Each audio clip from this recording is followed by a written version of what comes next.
Welcome back again to Brayla's channel.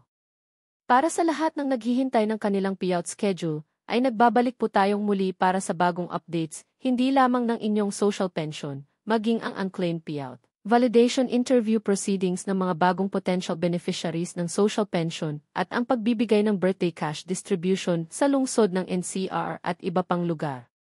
Kung saan at kailan ang nasabing schedule ay yan po ang ating ibabahagi ngayon. But before po tayo mag-start sa ating topic, kung bago ka pa lang sa aking channel, please do kindly subscribe, like, and share na din sa ating mga kaibigan, kaanak o kapwa po natin pensioners. At please do share na din sa ating mga social media accounts para mas marami pa ang makaalam. With no further ado, let's begin na po sa ating topic. Wow, ang dami! Payout releasing 6,000 pesos social pension, unclaimed payout, validation of new potential beneficiaries, at ang birthday cash gift distribution. As per schedule from July 8 until July 22 of year 2025. National Capital Region at iba pang lugar alamin. Narito pong muli ang ating bagong payout schedule ng National Social Pension maging ang schedule for unclaimed beneficiaries at ang magaganap na validation interview proceedings at birthday gift sa iba't ibang lugar. Simulan po natin sa social pension payout. Una na rito ang probinsya ng Milagros Masbate. Ang lahat ng beneficiaries ay makakatanggap ng para sa first at second quarter ng taon amounting to 6,000 pesos. Nakaschedule na po ang inyong payout this July 10 na gaganapin sa inyong municipal covered court. Kabilang dito ang Barangay Bara, Sawmill, San Antonio, Tigbao, Magsalangi, Hamorawan, Tagbon at ang Barangay Matagbaf. Sa pangalawang araw July 11, nakaschedule ang Barangay Pamangpangon, Kalumpang, Bangad, Paraiso, Kayabon at ang Barangay Narangasan. Sa pangatlong araw July 14, nakaschedule ng mag-payout ang Barangay Tawad, Matiporon, MR Espinosa, Bonbon, Matanglad, Kapakulan at ang Barangay Tinaklipan.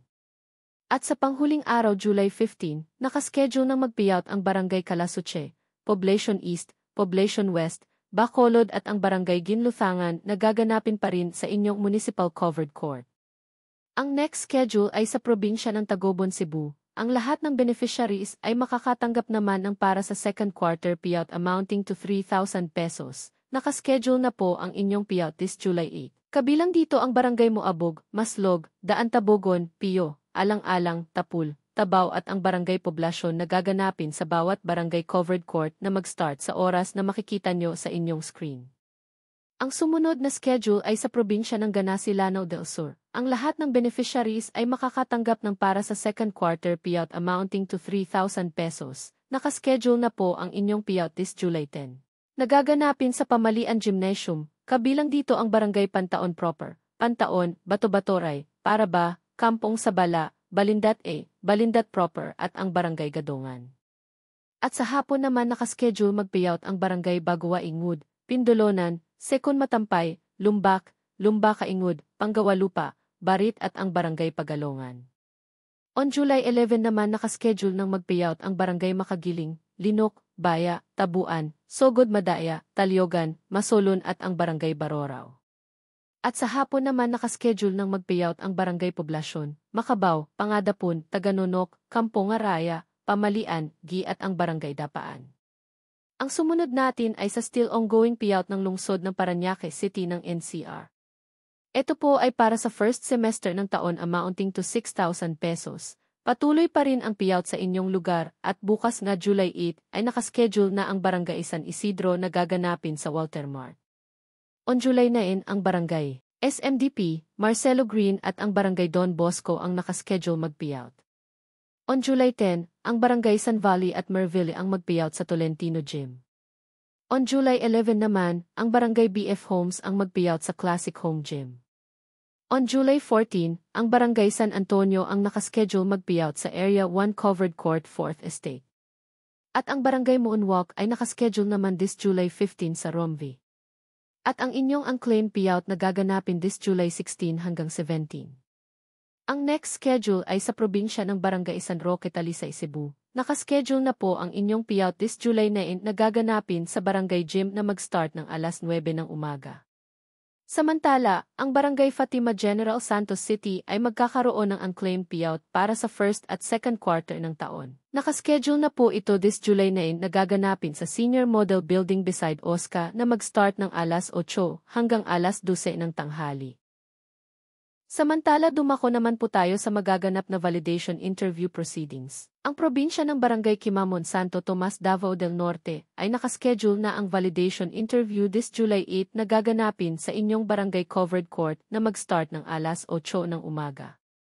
Ang next schedule ay sa probinsya ng Burgos, Pangasinan. Nakaschedule na rin po ang inyong validation schedule this July 8 na gaganapin sa inyong barangay plaza na mag-start ng 8:30 ng umaga. At panghuli, ang Barangay Codcod San Carlos Negros Occidental ay nakaschedule na din ang gaganaping validation interview proceedings this July 16 sa inyong barangay covered court na mag-start ng alas 9 ng umaga. Yan po ay para sa lahat ng kanilang mga newly potential beneficiaries ng social pension. At panghuling naglabas ng payout schedule ngayong araw ay ang pagbibigay naman ng birthday cash gift distribution sa lungsod ng Pasay City ng NCR. Ang lahat ng senior citizens na may celebrants ang makakatanggap ng birthday cash gift na gaganapin sa inyong OSCA office na mag-start ng 8 to 4 ng hapon. Mag-start po ito this July 10 hanggang 11 para sa Barangay 183 at Barangay 201. Sa July 14 hanggang July 15, nakaschedule mag-payout ang Barangay 1 hanggang sa Barangay 59. Pagdating ng July 16 hanggang July 17, ay nakaschedule ng mag-payout ang Barangay 60 hanggang sa Barangay 119. On July 18 at July 20, nakaschedule ng mag-payout ang Barangay 120 hanggang sa Barangay 171. At sa panghuling schedule July 21 hanggang sa July 22, nakaschedule na ang pagbibigay ng birthday cash distribution sa Barangay 172 hanggang sa Barangay 182 at ang Barangay 184 hanggang sa Barangay 200. Samantala, para naman sa naghihintay ng payout schedule sa lungsod ng Maynila ay hintayin lamang po natin na maglabas ng announcement ang inyong pamahalaan. Sa ngayon ay nasa state of health emergency ang inyong lungsod kaya't inuuna muna ni Yorme na maibalik sa malinis at maayos ang inyong lungsod. Makakaasa po kayo na agad po itong ipapriority ni Yorme kaya't tutok lang po tayo.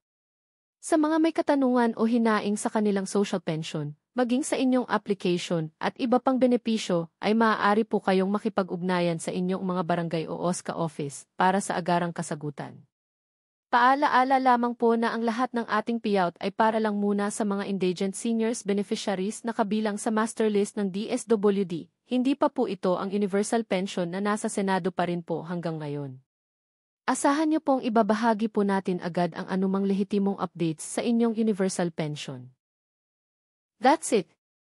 Sa ngayon ay ito pa lamang ang mga bagong naglabas ng kanilang payout schedule maging sa validation at birthday cash gift distribution sa lungsod ng Pasay.